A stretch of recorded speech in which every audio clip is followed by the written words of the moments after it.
Hi, fifth graders. Today we will be dividing when you have a decimal in your divisor.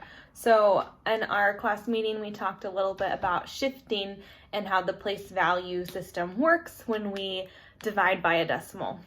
So in our class meeting, we talked about if I have one whole and I divide one whole by 1/10, I'm making a lot of little pieces in that one whole. So we know that 1/10 can go into one whole 10 times. And one of our classmates pointed out that that's the same as multiplying one whole times those 10 pieces. So to get our answer, 1 divided by 1/10, we could do 1 times 10 to get an answer of 10. Okay, so the same process works if I have one whole divided by 1/100th. We know that 1/100th or 1 penny can go into one whole or $1 100 times. So that's the same as multiplying 1 times 100 to get 100. Okay, so we made the connection that when I divide by a decimal number, I'm really making more tiny pieces, so my answer should be greater than where I started. Okay, so let's go ahead and try a different example.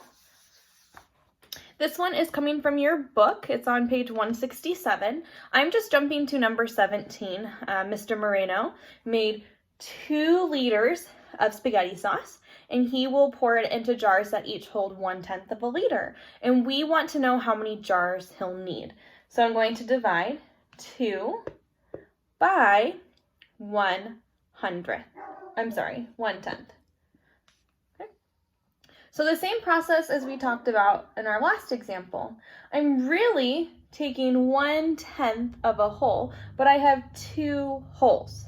Okay. So I know that there are 10 tenths in one whole, so there should be 20 tenths in 2 wholes. So we know our answer is 2 times 10 or 20. Okay.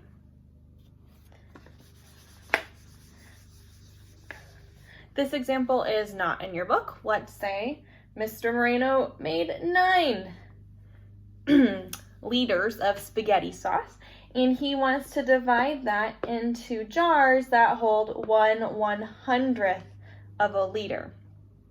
So we know that 1/100th goes into one whole 100 times, and I have 9 wholes.